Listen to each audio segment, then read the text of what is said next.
Hello folks, welcome back to the channel. Thank you very much for joining me once again. You are always most welcome.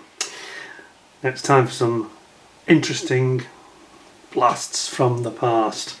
And today we've got a very interesting one that dates back, this Airfix hovercraft, the Saunders Roe N1, which is basically a two-man hovercraft. Basically, I think it was really intended to be used by the military, but I'm not actually sure it got taken up. I don't know the full history of it, if I'm honest, but I think it was more of an experimental thing, you know, when hovercrafts came out. And it dates back to 1958. This is really old. God, I can't believe it. So what's that? That's 1958. That's 64 years ago. That's a long time ago, So anyway, it's not a very big kit. This kit has been very generously loaned to us by our great friend Mr. Paul Hunter, who lives up in Harrogate, North Yorkshire. And it's something I never had. I've seen it in the shop. I have a feeling that my brother had this, my older brother, because I've seen it, I'm sure I've seen it in the house, but I didn't buy it, it wasn't my kit. And on the side, I think it's worth just pointing this out actually. By the way, it's kit number 02007-7, but look on the side, this is the one I remember, the big one. The SR-N4, which was of course the Dover cross-channel hovercraft that many of you may have been on holiday in this one. Hover Speed, I think, ran it. I think that it later became, was it Caledonian? I can't remember. They kept changing hands, the actual companies that own the hovercraft. But this is like the first big high-capacity hovercraft. So what we really got here in the hand is like an early doors hovercraft. Little more, I think, than an R&D exercise, but very old kit. Now this is a the tooling I say is 1958, but I think this is a mid-70s. I think it's 72, 73-ish. Let's get in and have a look at it. Oh, it's in like a metallised silver plastic. Oh my word! Okay, let's bring you in for this. This will be a short one because it's not very big, but it's in quite a stout polythene bag, which is much better than the usual Airfix bags. Quite a strong bag, in fact. Now then, now we have the age-old dilemma. What happens next? Can I open it? Can I open it?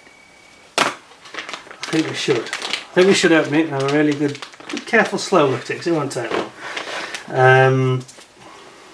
My Wraith sword is out. Here we go. What's the best way to open it? I think down the side, actually. Yeah. Down the side. It's in this very unusual plastic, which I don't recall. But I'm not that old, so some of you may remember it well. Hang on a minute. I know what you're thinking. You're thinking that's a lot of rubbish for a start. Right, there we go. I'll try and minimise the cut I put in it. So it is a classic kit. But I think it deserves being seen. So it's new to me, even though, as I say, I thought I'd seen it before somewhere. Be very, very careful with this. Certainly don't want to do any damage on the screw. It's quite a good bag really for Airfix of this era. They don't normally make much of an effort. Gosh, I quite like the plastic. It seems to be rather high quality. That's it. Yes, we've got it all out. Right, now then, let's start with the old instructions. Doesn't look like there's a lot to it really. Not many parts. Airfix Modelers Club. Are you a member of the Airfix Modelers Club? There we go, you can see and join. And do we have a date here? Have they given us a date anyway? There are some decals. Yes, they look alright as well. Right. Printed in England? No, no. I think the original instructions are definitely mid-late 60s. Let's give you the full SP then. HDL hovercraft. HDL, a technical term. Anyway, it says hovercraft is a new type of vehicle. Hovercraft is a new type of vehicle that employs a lift principle fundamentally different from that of other craft.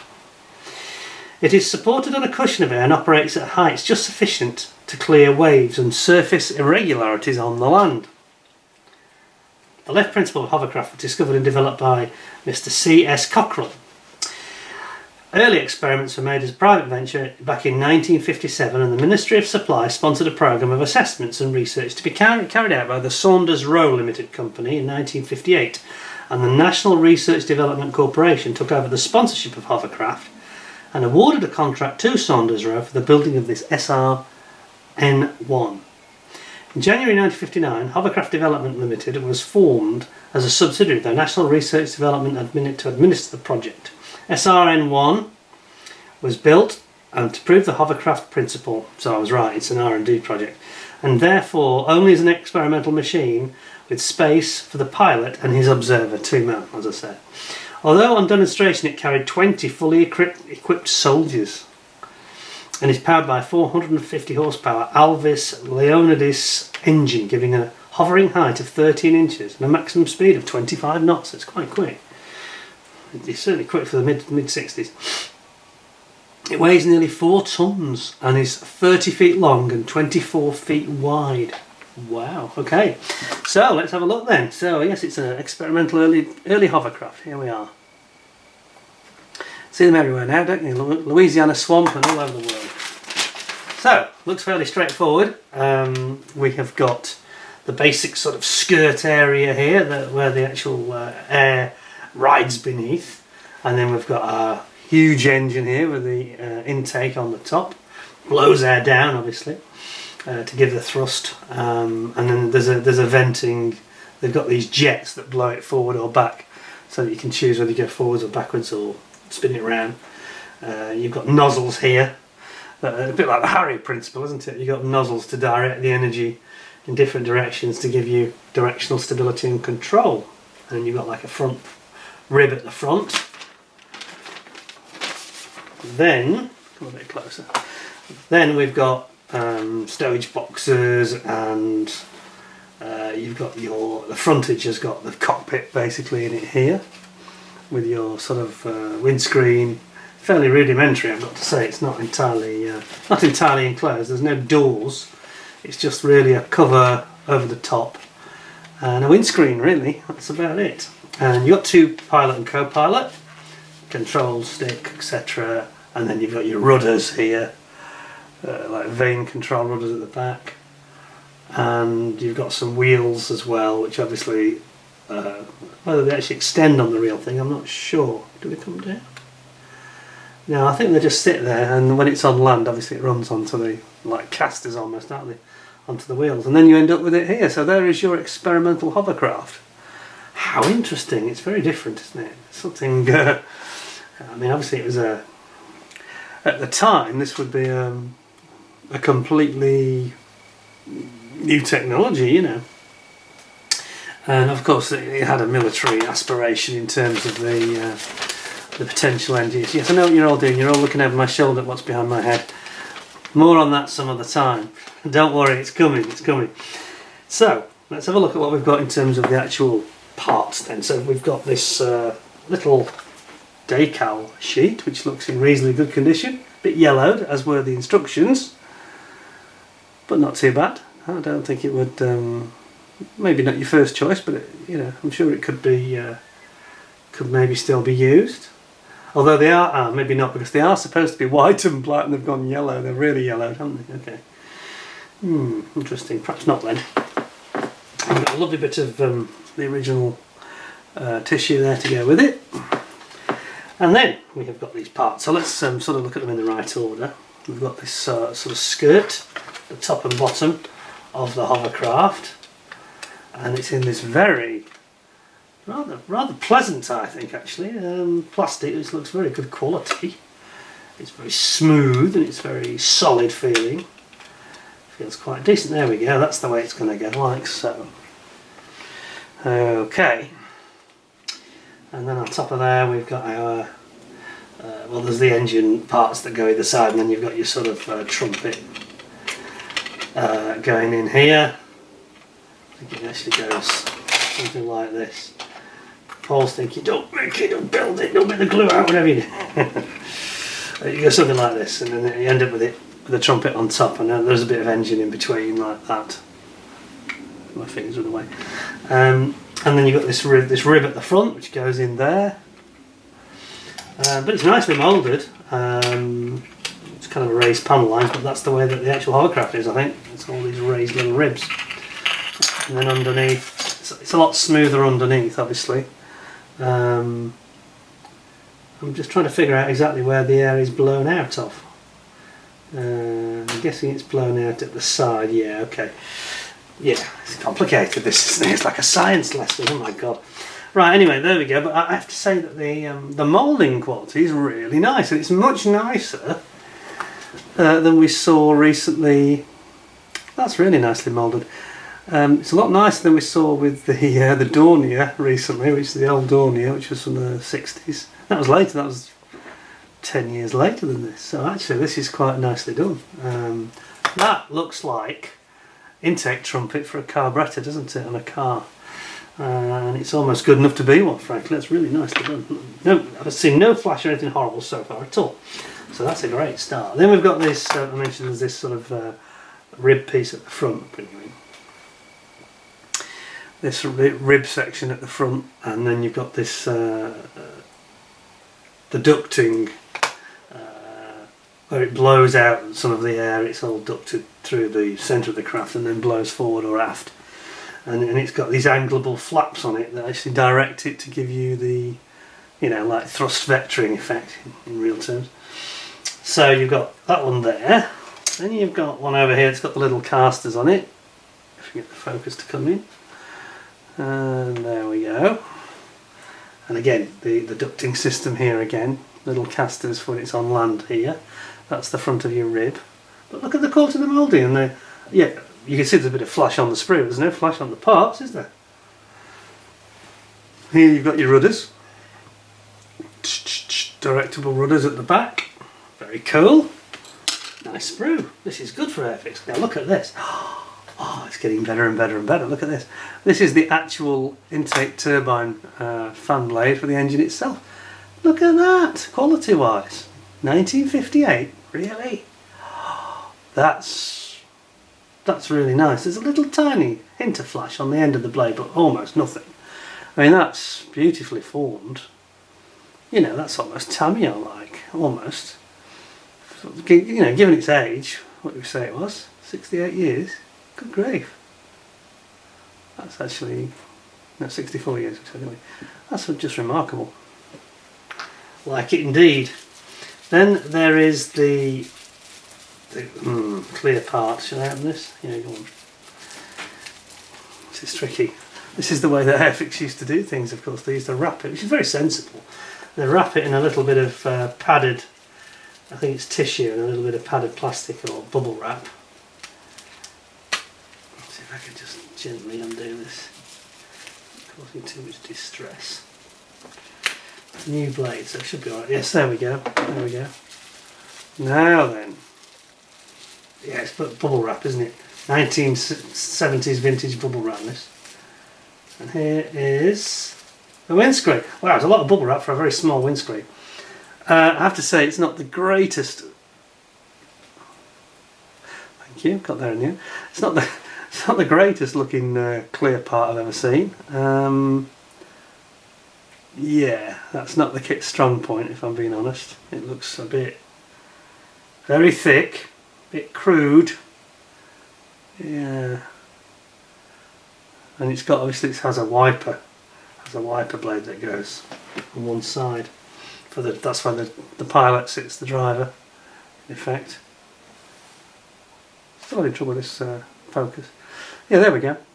But yeah, slightly disappointed in that. I thought it was going to be a little bit clearer than that, and perhaps not so thick and a bit nasty. But then again, you are seeing the entire. It's not just the glass, is it? It's the whole frame. So it's actually a part of the windscreen, and the actual frontage is all one piece. So I suppose we have to bear that in mind. And I've got to bear in mind that Paul wants this back in one piece, so I've got to get this back carefully. There we go, okay. Then on this side we have got, have we seen this already? Oh no, we've got the pilot and his co-pilot here, look at this. Try and get a bit of focus, there we go. Now then.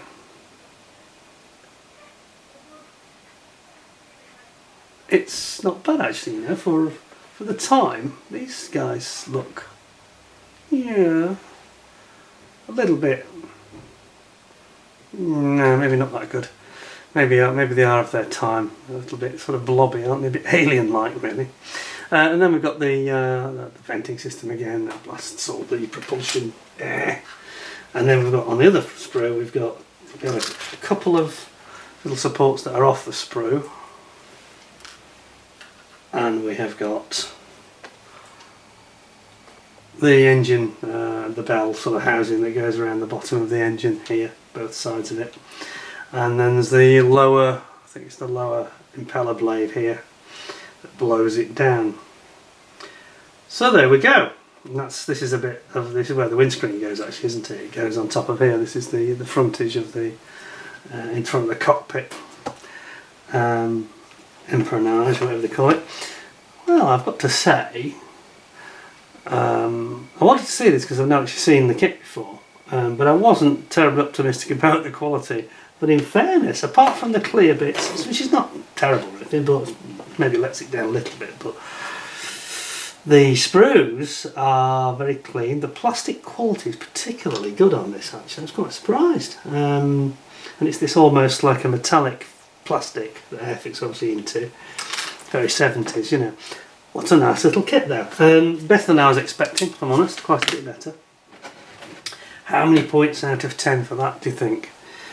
Well, I've been accused recently of being a bit too generous, and I think I'm going to try and correct my generosity and try and still stay objective.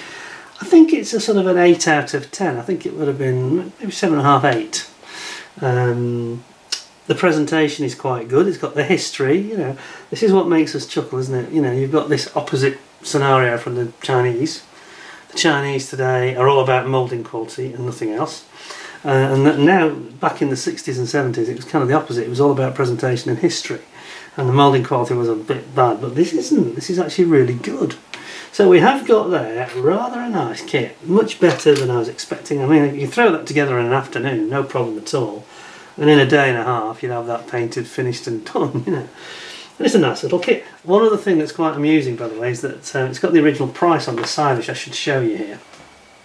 And it's from a retail store we had in the UK, which was a competitor to Woolworths, really. It's a newsagents group called John Menzies, and it's 39p.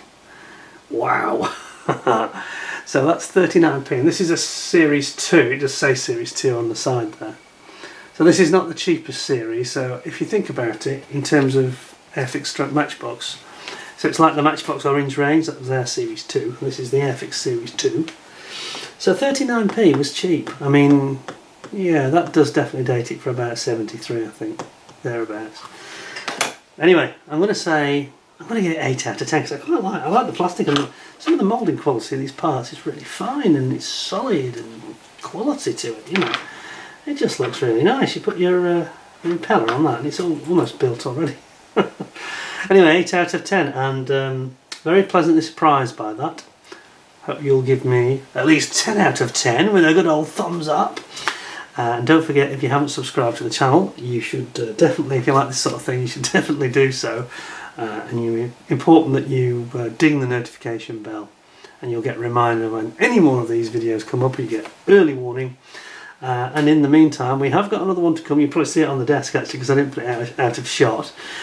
We've also got the short Skyvan, which is also the same era. The tooling's a bit later, but we'll get into that in the next video. So for now, thank you very much for joining me. Hope you'll be back very soon. You can probably tell by things you can see behind me, there's lots of exciting stuff coming up in the channel. And I should just say, this is, again, thanks to Paul Hunter who sent this in. He sent me in a number of kits. All the ones you can see that you're spotting around me, and I think he sent me something like £350 worth of kits, and some of them are brand new, and it's very, you know, it takes a lot of faith and trust to spend your own money to send that to somebody else when you've got, you know, that much invested in it. And so we are obviously going to take great care of his property, and we say thank you very much because he sent some really interesting ones. I mean, I think everything he sent has been really interesting, and they seem to be getting better, if anything, if that's possible. Anyway, stay tuned and come back, because there's definitely more that's worth seeing coming up very, very soon. In the meantime, look after yourselves. Thanks a lot, and bye for now.